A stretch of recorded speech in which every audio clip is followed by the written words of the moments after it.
What kind of animals hatch from eggs, but can gallop like a horse or swim across an ocean?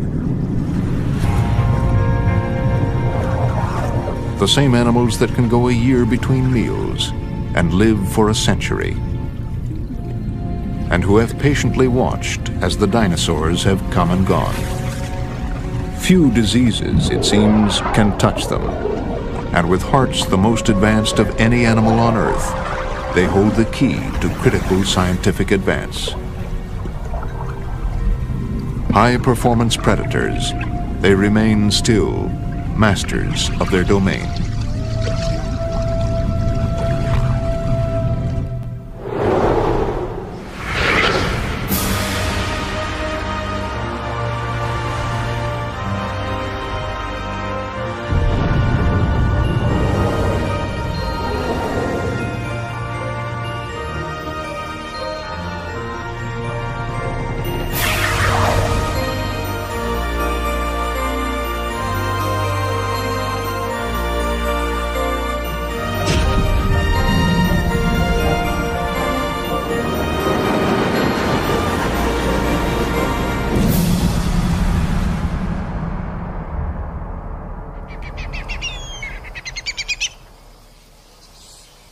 A river in northern Australia. The trees and bushes along its banks are home to a noisy colony of fruit bats.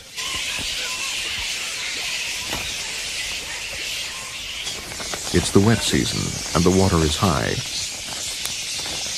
But the bats are too busy hanging out to notice any danger below.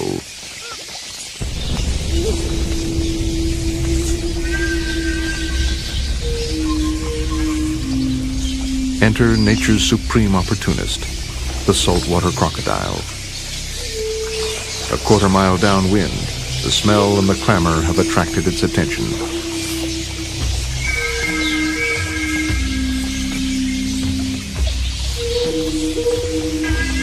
Guidance systems lock on.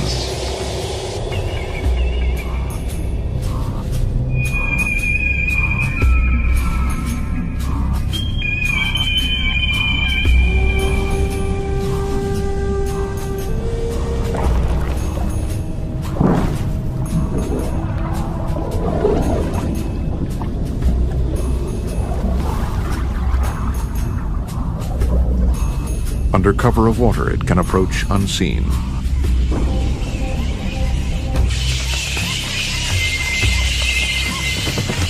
Like a U-boat in enemy waters, it surfaces without a ripple.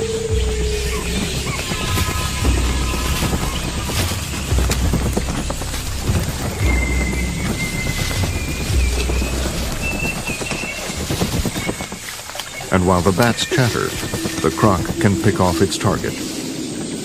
Part submarine, part jump jet, a powerful tail of solid muscle can launch it 6 feet in the air.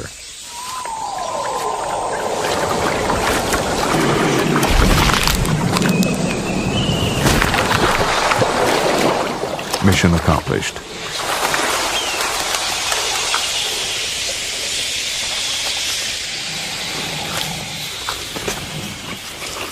These are the world's largest reptilian predators, sometimes weighing in at over a ton. Their state-of-the-art design has needed few modifications in nearly 250 million years.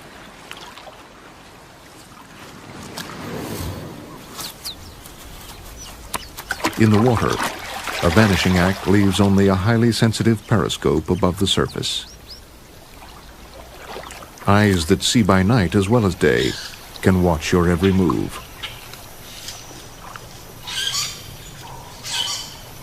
Hidden ears are listening in, while barely exposed nostrils complete the surveillance above deck. But this is the tip of the iceberg. Beneath the surface, this motionless predator is alert to movement, sensing vibration in the water through its skin.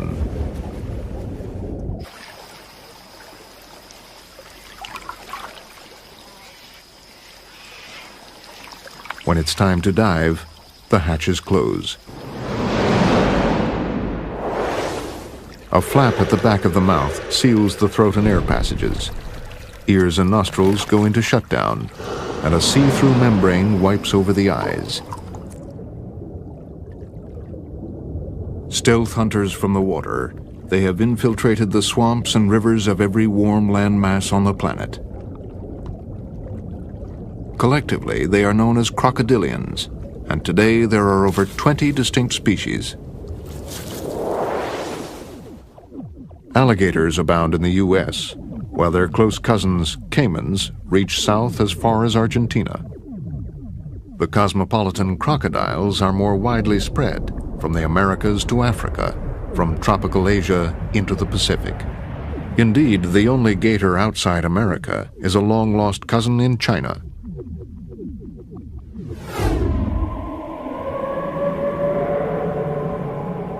The crocodilians are descended from a lineage that branched away from other reptiles early in evolutionary history.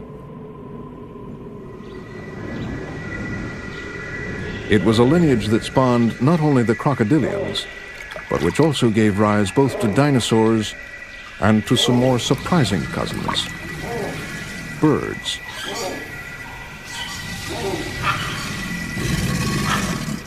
So despite a superficial resemblance to lizards, a crocodile is more closely related to a goose.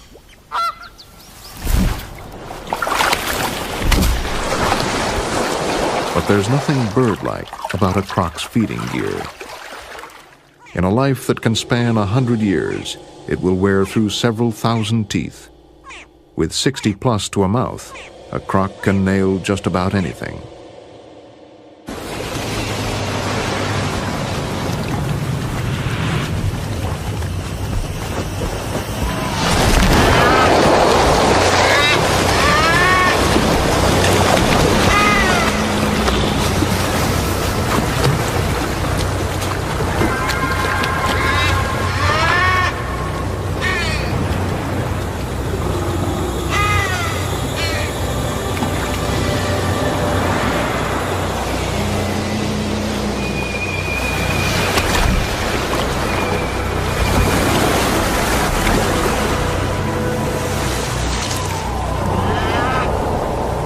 Powerful jaws are tools for biting, with a force of several tons.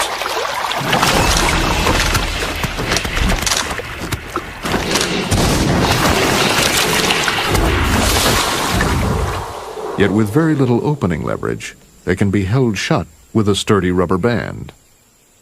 The alligator is the consummate crushing machine, its broad, rounded snout ideal for cracking turtles or crabs.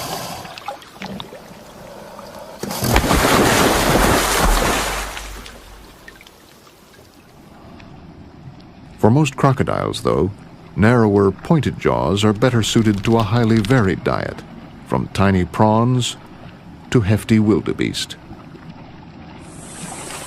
The difference, though, is more than a matter of shape. Unlike alligators, crocodiles are adapted to survive at sea. Glands in the tongue shed excess salt, keeping body fluids in balance. Crocodiles can cruise around coastlines in search of new rivers, but a few go further.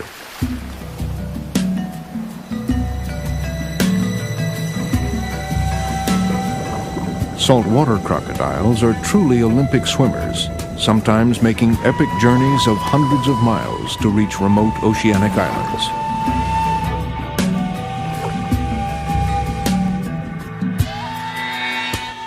Neither croc nor alligator, a strange creature basks on the banks of an Indian river, a gharial.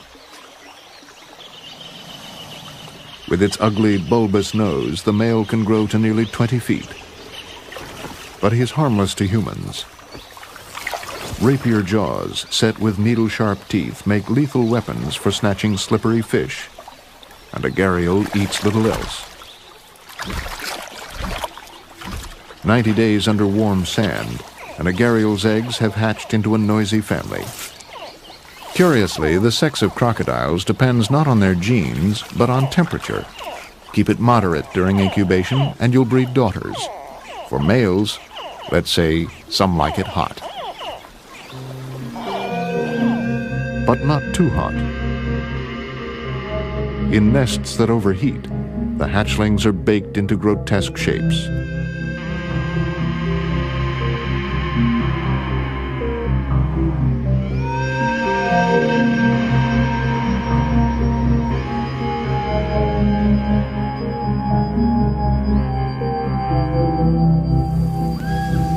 The Luangwa River, Zambia. The past 20-odd million years have brought an ever-changing menu to the resident crocodiles. Not always in manageable portions, or easy to pluck from the bank.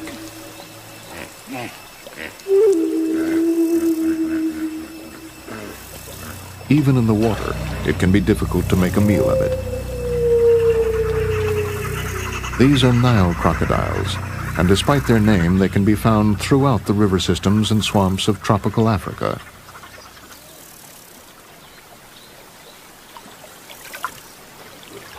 It is late October, and the dry season is wearing on.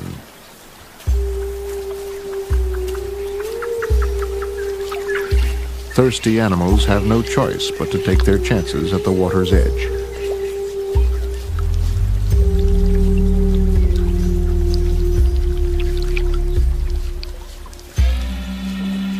Sticky mud can turn a quick drink into a hair-raising gauntlet.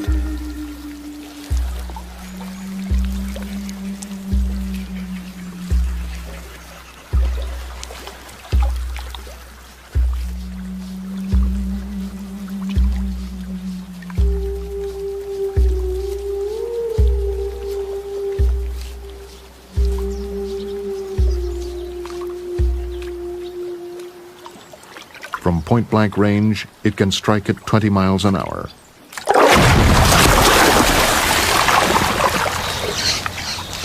Cheated by a hair's breadth.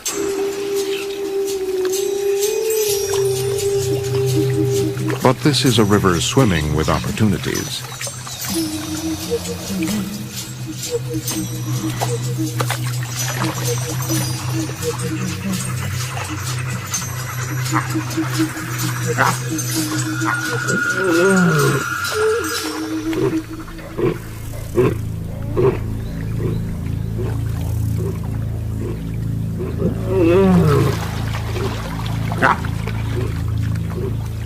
Wise to the danger, their mother has sounded the alarm.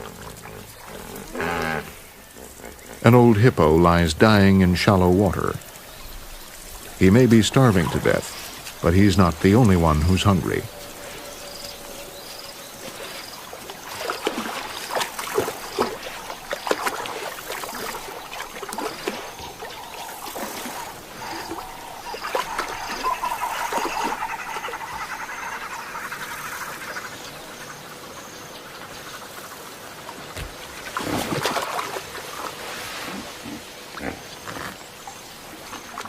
But even a dying hippo has a lethal bite, and for the famished lion, it's better to wait.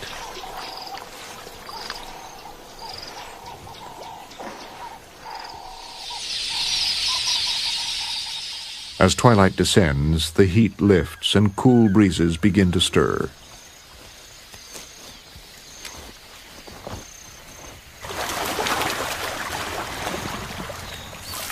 While most reptiles are active only by day, crocodiles don't stop when the sun goes down.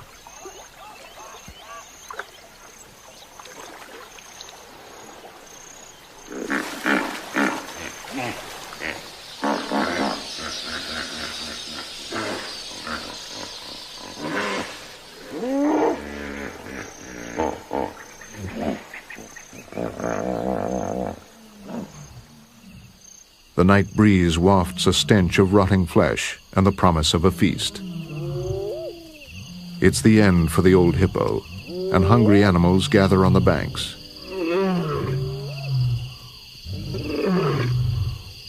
But the water is strictly off limits. This is one for the crocs, and they won't be pussyfooting around.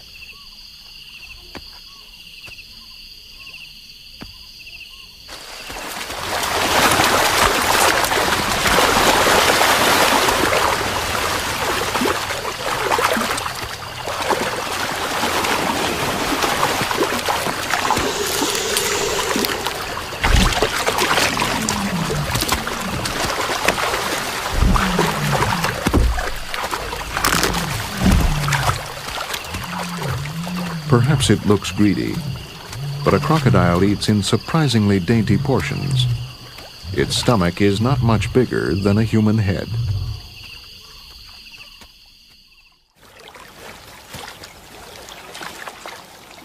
Morning, and the crocodiles have one thing on their mind. Their bellies may be full, but to digest their meal, they must first turn up the oven. Like all reptiles, they're only up to speed when they're warm. Food will literally rot inside a cold crock. So for once, sunbathing really is the healthy option. While a croc relaxes, hidden structures within its back are busy gathering heat. This is a basking alligator, as the human eye sees it. But a heat-sensitive camera reveals something more. Built-in solar panels deployed along its back. Raised bumps glow warmer than the rest of the body. For these miniature peaks are trapping the sun's warmth. Each incorporates a bony disc laced with tiny blood vessels. Heat is absorbed through the skin and downloaded into the bloodstream.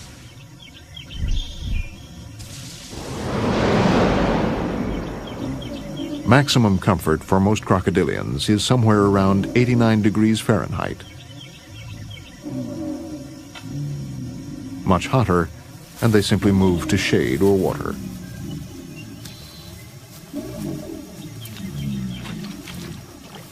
By shifting between cool water and a warm riverbank, they can control body temperature to within a few degrees.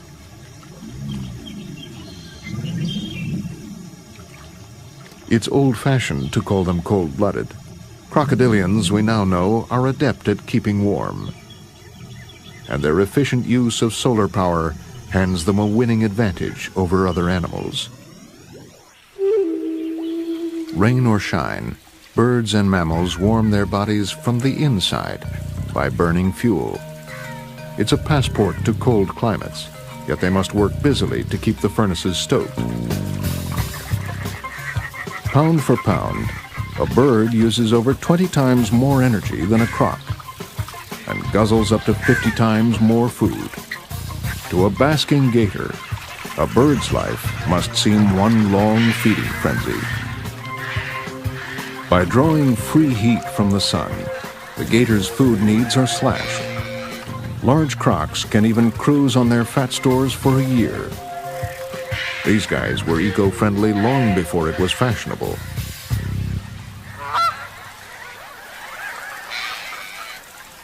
Little wonder, then, that they seem so laid back. They're playing a waiting game that would kill the rest of us. However, don't be taken in by the casual air. Crocs can erupt with awesome power.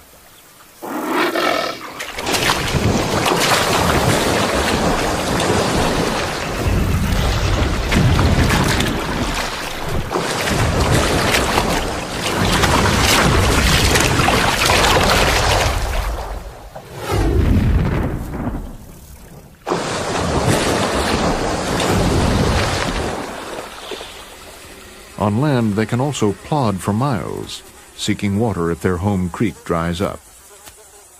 Here they move more with the high four-legged walk of a mammal than the sprawl or slither of a reptile. Yet this advanced formula movement is neither mammal nor reptile. It's unique to the croc, and it's a tale in two parts.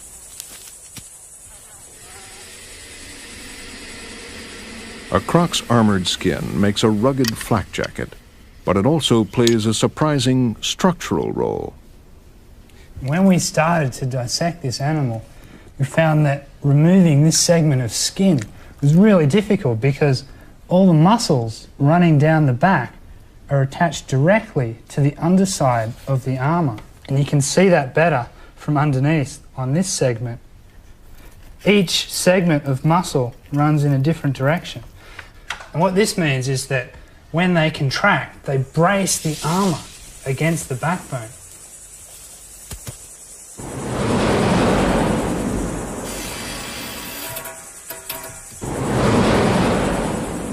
But his versatile armor is more than just an anchor plate for muscles. It's the key to movement.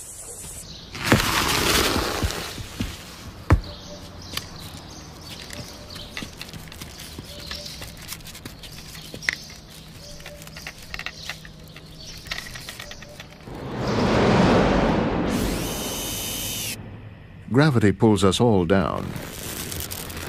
To keep from sagging, an animal like a cow has muscles that spring the backbone.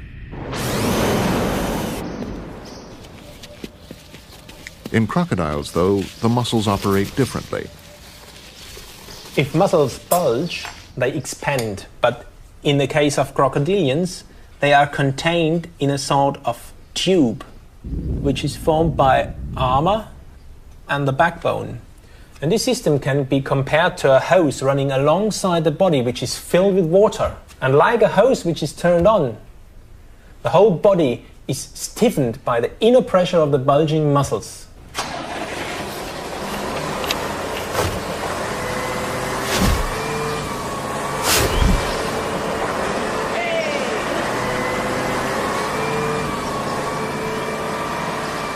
So crocodiles use a unique lifting system that exploits hydraulic pressure. And with body raised, they can do better than just walk.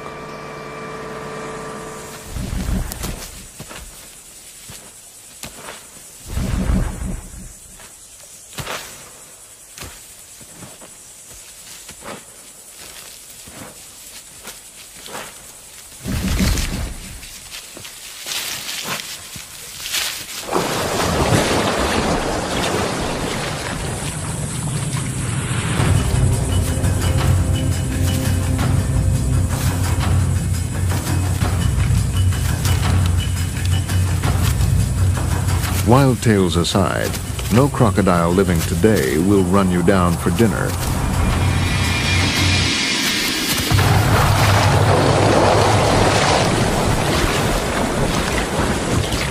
Yet this is just how crocodiles began their evolutionary career over 200 million years ago. Small prototype species, no more than a few feet long, would indeed have run down their prey. Later designs even incorporated stubby, hoof-like toes. These bounding crocs must have been predators from hell.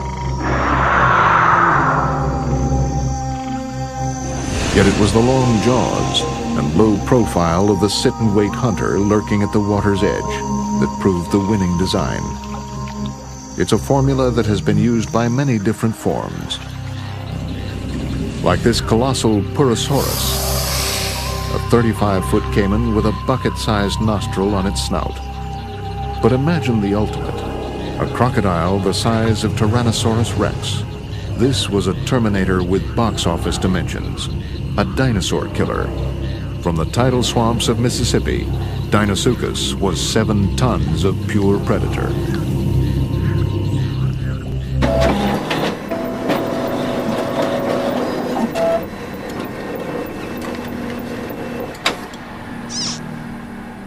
Another 70 million years of evolution. And while the cast of characters has changed, the plot has remained exactly the same. Croc biologist Dr. Graham Webb has the scars to prove it. Crocs, as far as we know, don't do much feeding underwater. Well, they're not the sort of animals that go diving down the bottom, swimming around plucking up daisies from the rocks. They're basically a water's edge predator. They're designed to feed right on the water's edge, especially these guys. So they're not chasing fish, grabbing things. They're cornering things. So how does the croc get its man? Human attacks are usually like classic feeding attacks are an animal that's hunting, not just sitting there and waiting. With a human in a croc, it's usually something visual or something in the water splashing, the sounds carry through the water.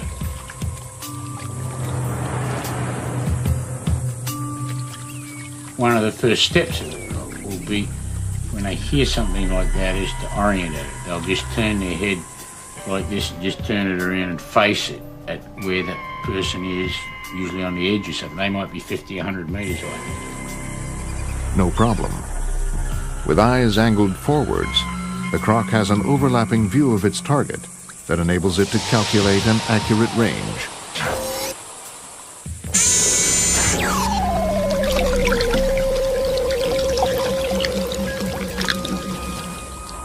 The croc itself will dive and swim over underwater and come up, bang, right in front, probably a metre out from where that person is.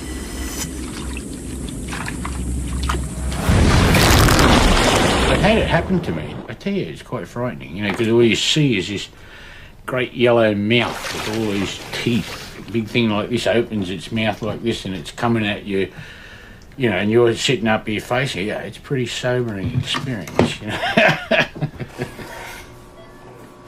No tooth marks here.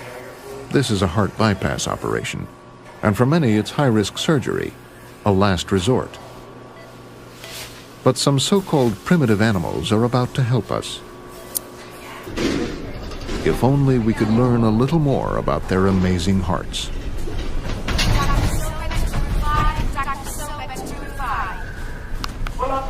The arteries that nourish our hearts can become critically blocked. Only a bypass can save us. Scientists are now probing the alligator's heart because, in effect, it can bypass its own arteries. Mimic this remarkable feat, and we could surely save more human hearts.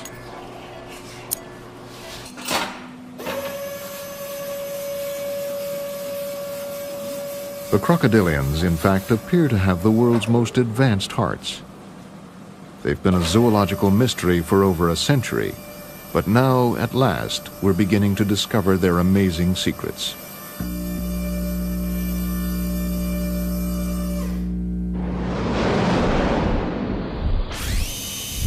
Like our own hearts, an alligator's is split down the middle.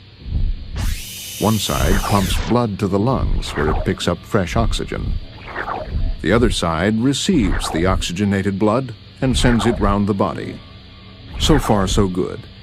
The trick comes when the gator dives and can't refill its lungs. By adjusting a unique set of valves, the heart diverts blood away from the lungs and recycles it straight to the brain and other vital organs. Neat, but it's only half the story. The blood itself has an amazing capacity to release oxygen, far more of it than the blood of other diving animals.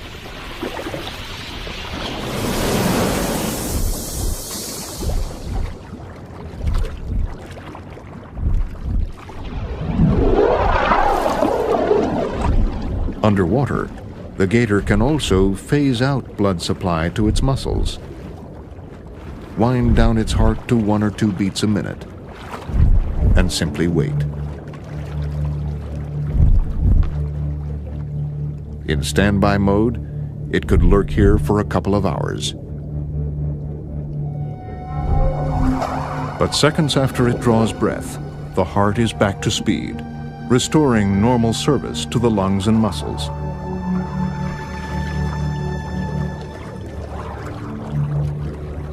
These animals are superbly adapted for swimming. Forward thrust provided by the powerful tail. Legs streamlined to the body. Buoyancy and posture adjusted via air supply to the lungs. For sheer grace and economy, there can be few better swimmers.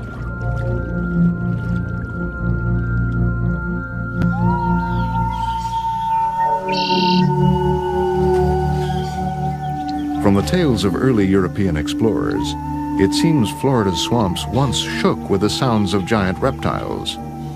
The earth and the waters, wrote one, trembled with their thunder, and clouds of vapor rose from their dilated nostrils. Such descriptions sound fanciful to our modern scientific ears. We couldn't be more wrong.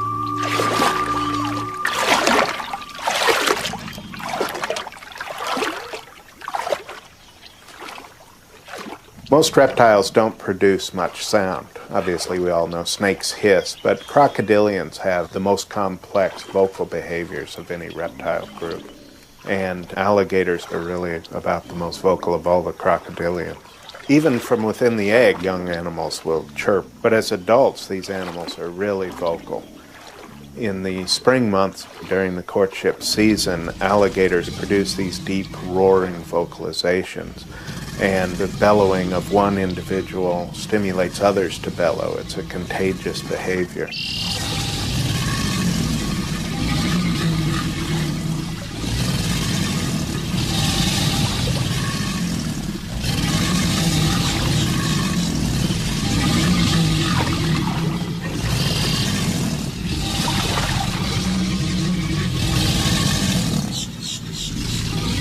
Alligator biologist Dr. Kent Vliet is listening to a conversation subtler than it sounds. In dense swamps with low visibility, noise can be the best way to communicate. But there's more to these prehistoric tremors than meets the ear. Crocodilians are especially tuned in to low frequencies, tuned in and turned on. For an amorous female gator, a bass rumble in B-flat is apparently irresistible. But how can she be sure it's a male?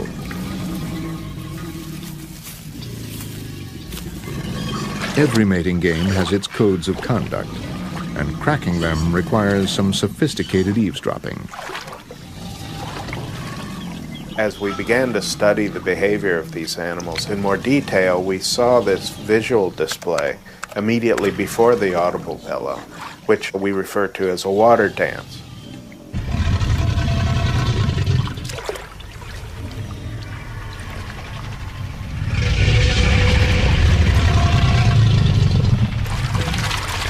The water is driven up off the back of the animal. And we know now that that is produced by very intense, low-frequency sounds from deep within the body of the animal, sounds that are below human levels of hearing. But sensed by the hydrophone, these subaudible sounds are revealed as potent bursts of energy.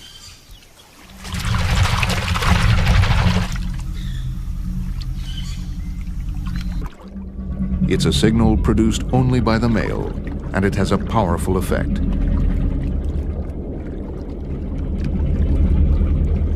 Very frequently I've seen females actually quit bellowing and move over and rest their chin on bellowing males, close their eyes, and you can tell they're just feeling these infrasonic vibrations move through their body. This stimulates the females into courting. If anything turns on a female alligator, it's this infrasound of male.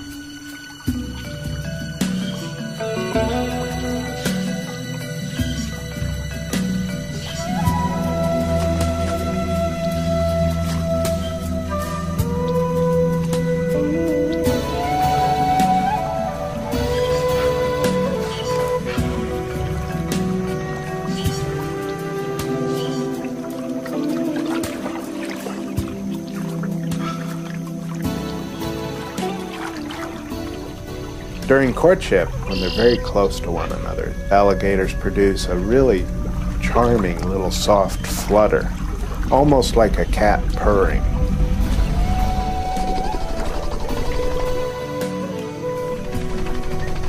I think there's much more we will learn in the future about acoustic communication among crocodilians.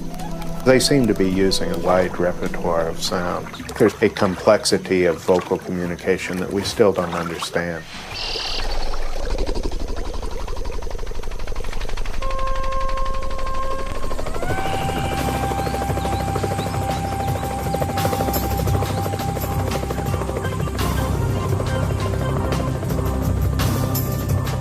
Learning more about crocodiles in the wild presents its own special challenges. Heavy commuter traffic? Well, it's hardly gridlock out here. But crocs do live in dense, waterlogged country that's tough to penetrate. They are elusive and wary of contact. And of course, if you do get close, they're liable to leave their mark. In Australia's northern wetlands, crocodile bites come in two distinct sizes, saltwater size and freshwater size. Sometime within the last million years, saltwater crocs have moved upriver and spawned a smaller freshwater cousin, the new kid on the block.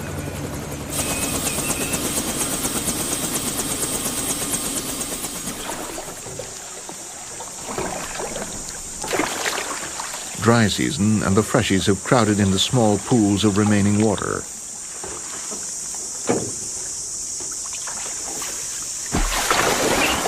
Narrow jaws and sharp teeth are classic tools of the fish eater, though a man's arm isn't completely safe.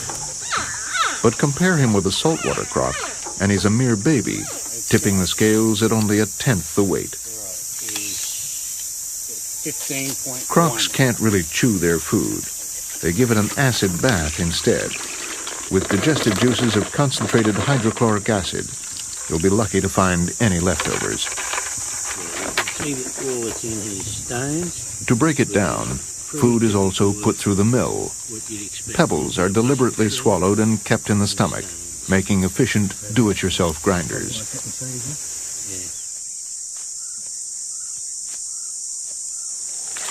For crocs, there's no place like home.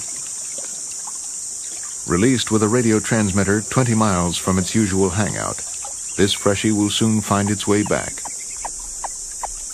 Perhaps through a magnetic sense, like a homing pigeon. Perhaps even by navigating from the sun.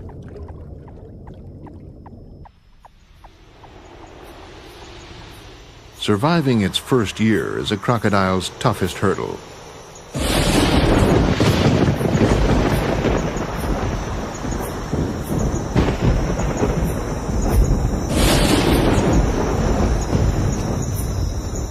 On its own, the odds are slim.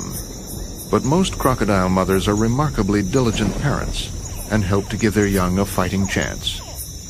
From the day she lays her clutch of about 50 eggs, a saltwater crocodile guards her nest day and night. For 2 months, her brood has been incubating in a mound of rotting vegetation.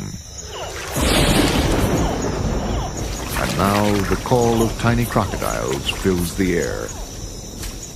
Instinctively, she is drawn onto the mound, where the sound rivets her attention. She responds by opening the nest. Her movements alone are enough to stimulate hatching in the eggs beneath.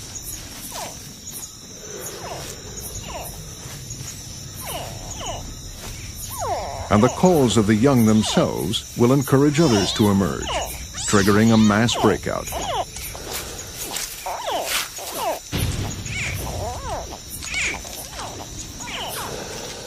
The swelling chorus fires her maternal instincts. And using her powerful jaws with exquisite delicacy, she ferries her young to the water.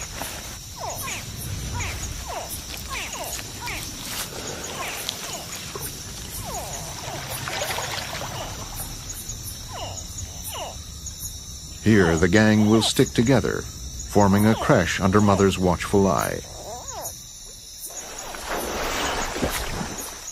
They keep in touch with tiny grunts. They'll be safer if they stick together.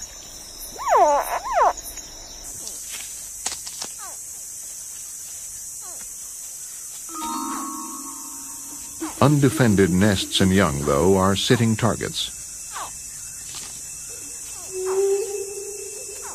For once, the hunter turns hunted. Monitor lizards comb the banks, picking off hatchlings.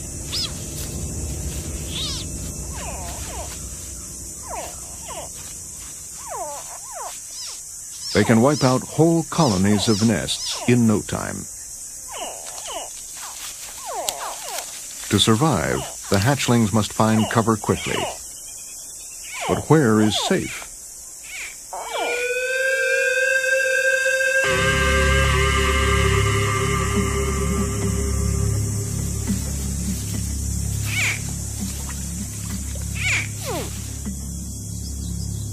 Aerial bombardment from kites and eagles is a constant threat.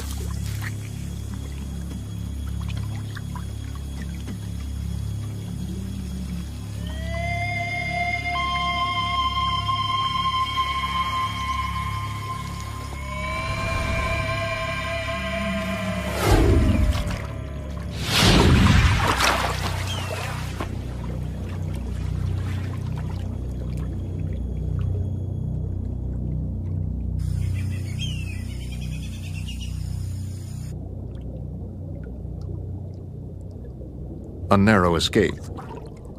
But it's not over yet.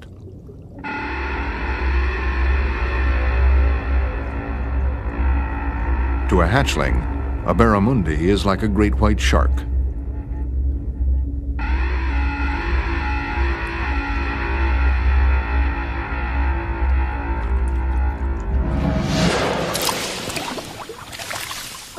In the first year, 9 out of every 10 hatchlings will die. And the chief executioner? Believe it or not, it's the enemy within. Adult crocs of both species prey ruthlessly on the young of others.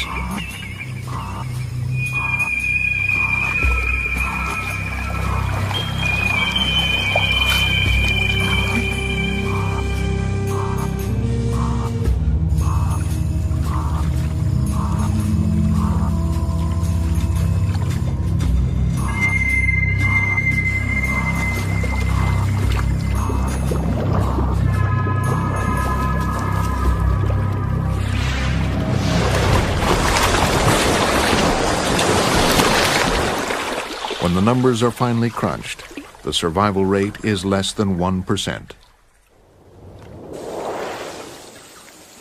It's cannibalism on a huge scale. Yet in northern Australia's vast wetlands, crocodiles are flourishing. Heavily hunted up to the 1970s, their numbers had sharply dwindled. But ironically, the very scarcity of marauding adults has allowed new generations of crocs to survive and mature unmolested. They are the most tenacious of survivors. Even scientists have been surprised by their ability to bounce back. But with so many crocs around, there's a growing risk of attacks on humans. We have a lot of sharks in Australia too, but you can swim in areas where there's sharks without a problem, really. Crocodiles is different. If you wanted to commit suicide, you would just go down to the Adelaide River right on the edge of Darwin and go swimming. And there's a 100% chance you're not going to make it. We don't lose many people up here because most people up here are in fact very well educated about crocs and they don't take the risks. But there's no doubt that in some of those rivers you would just never make it if you tried to swim in them. You'd never make it.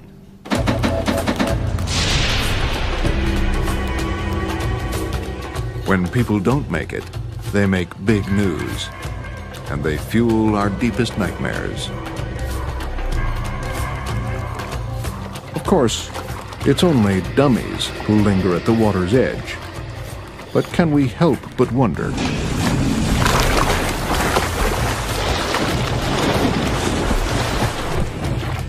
I've often asked people that have been badly grabbed if they had a handgun, could they have done something? The answer's always been yes. If they had something they can reach to do something definitively, they could, while they're being rolled or thrashed, they could do it. But if you haven't got something like a handgun, there's not a lot you can do. What are you going to do? You know, they're not Bambi. You know, you can't sit down and have a conversation with them. You know, they're a predator, and when they go, they're going to get whatever they're going for, and their object is to thrash it and kill it and as quick as they can. Elsewhere in the world, people are making a living from dangerous waters. In Africa, a bad year sees hundreds grabbed by Nile crocodiles. That which terrifies us inspires respect, even reverence. And no one, it would seem, has worshipped crocodiles so devoutly as the ancient Egyptians.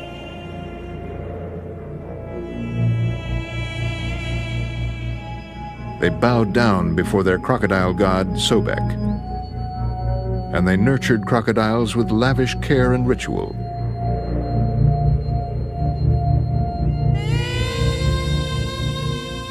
When their crocodiles died, they were preserved for life everlasting.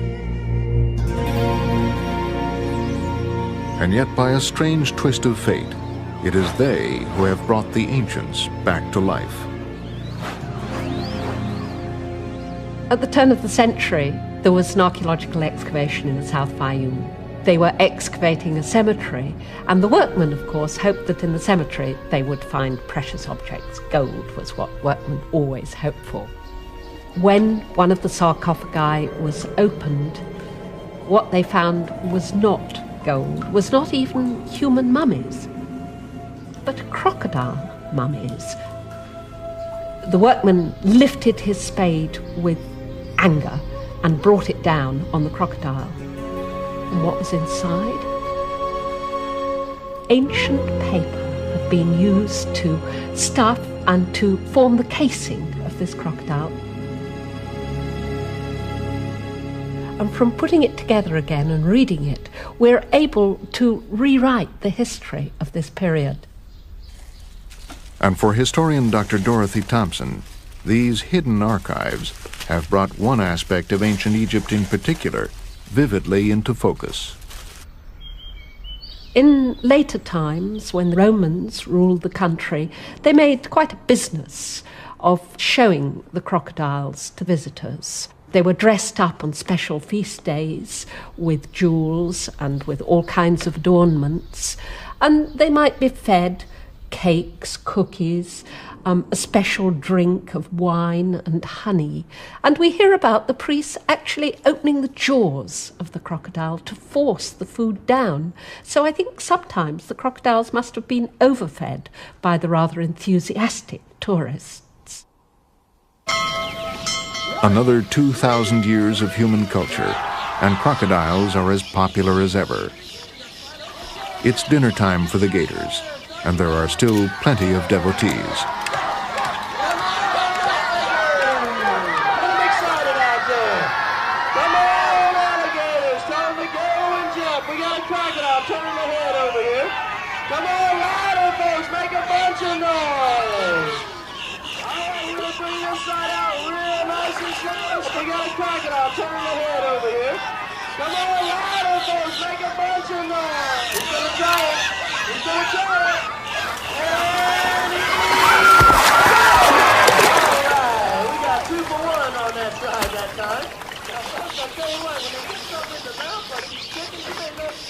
Crocodiles have commercial clout.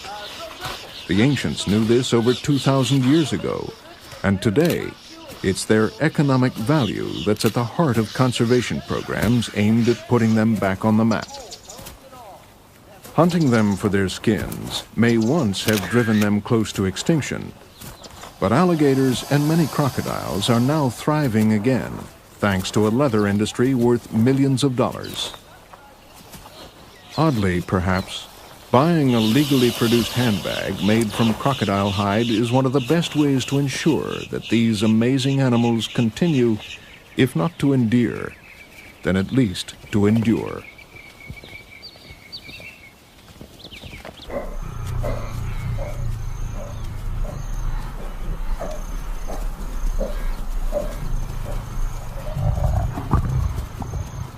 In one shape or another, crocodiles have been dominant predators from way back before the dinosaurs.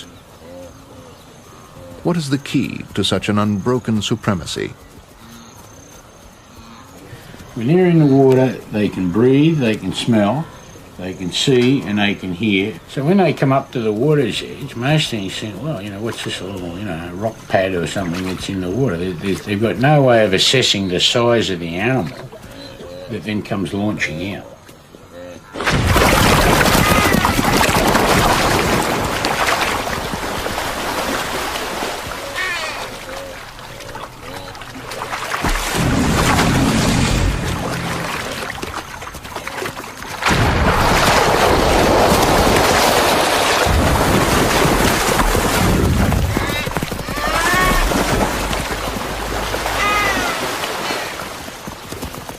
Which other animals can do that?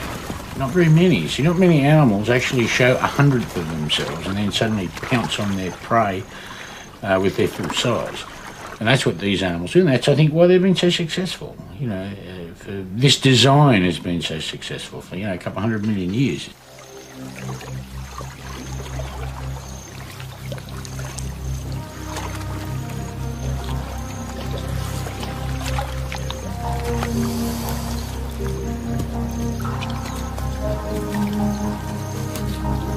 It's anyone's guess how the crocodiles might adapt to the next 100 million years.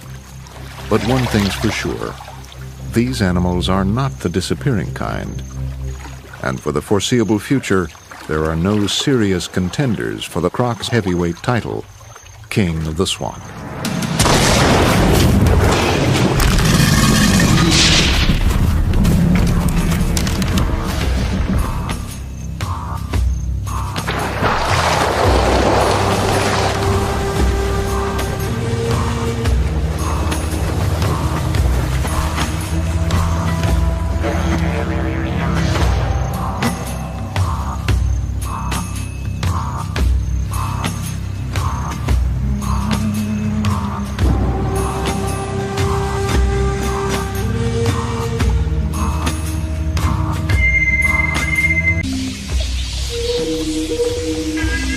Guidance systems lock on.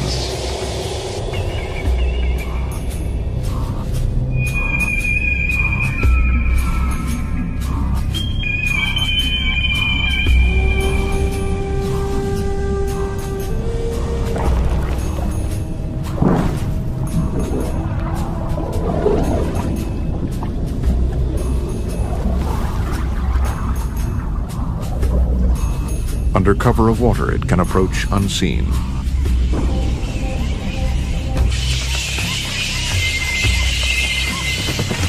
Like a U-boat in enemy waters, it surfaces without a ripple.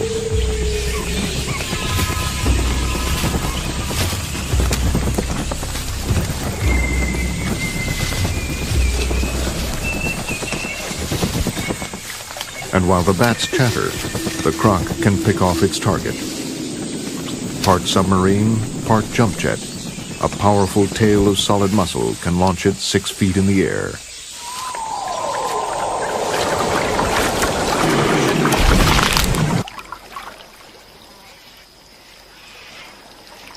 When it's time to dive, the hatches close. A flap at the back of the mouth seals the throat and air passages.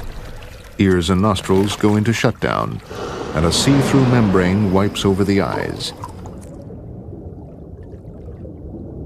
Stealth hunters from the water, they have infiltrated the swamps and rivers of every warm land mass on the planet.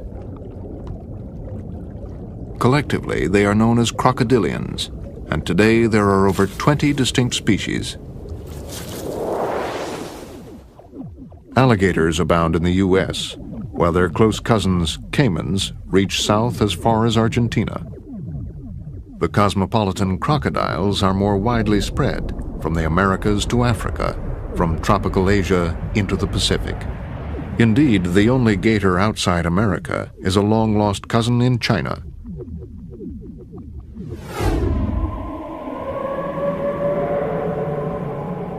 The crocodilians are descended from a lineage that branched away from other reptiles early.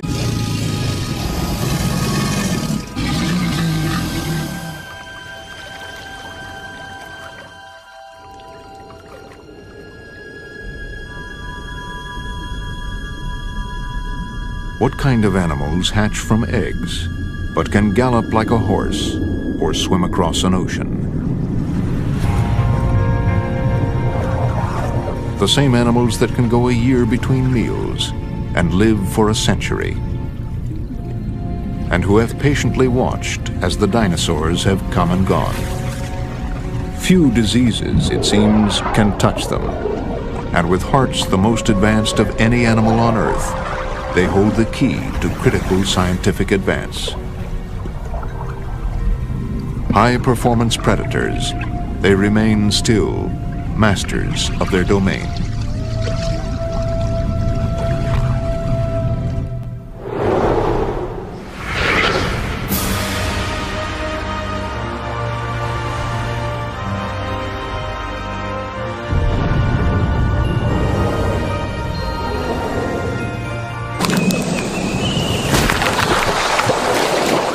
Mission accomplished.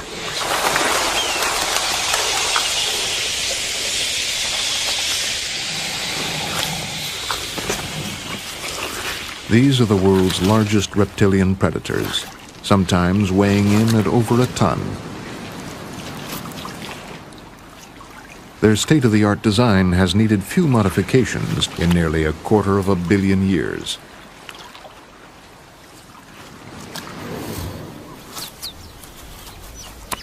In the water, a vanishing act leaves only a highly sensitive periscope above the surface. Eyes that see by night as well as day can watch your every move.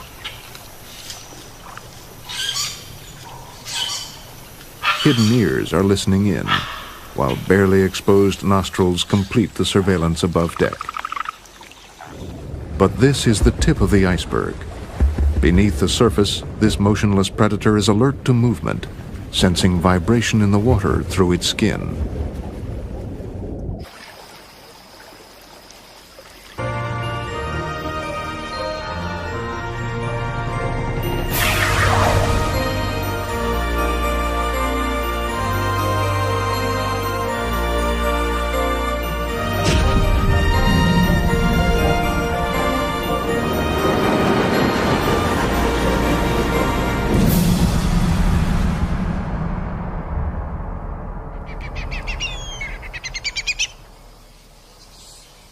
A river in northern Australia. The trees and bushes along its banks are home to a noisy colony of fruit bats.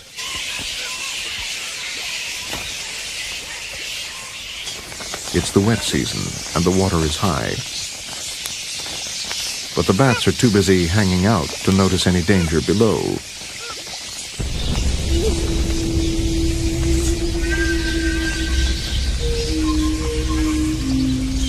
Enter nature's supreme opportunist, the saltwater crocodile.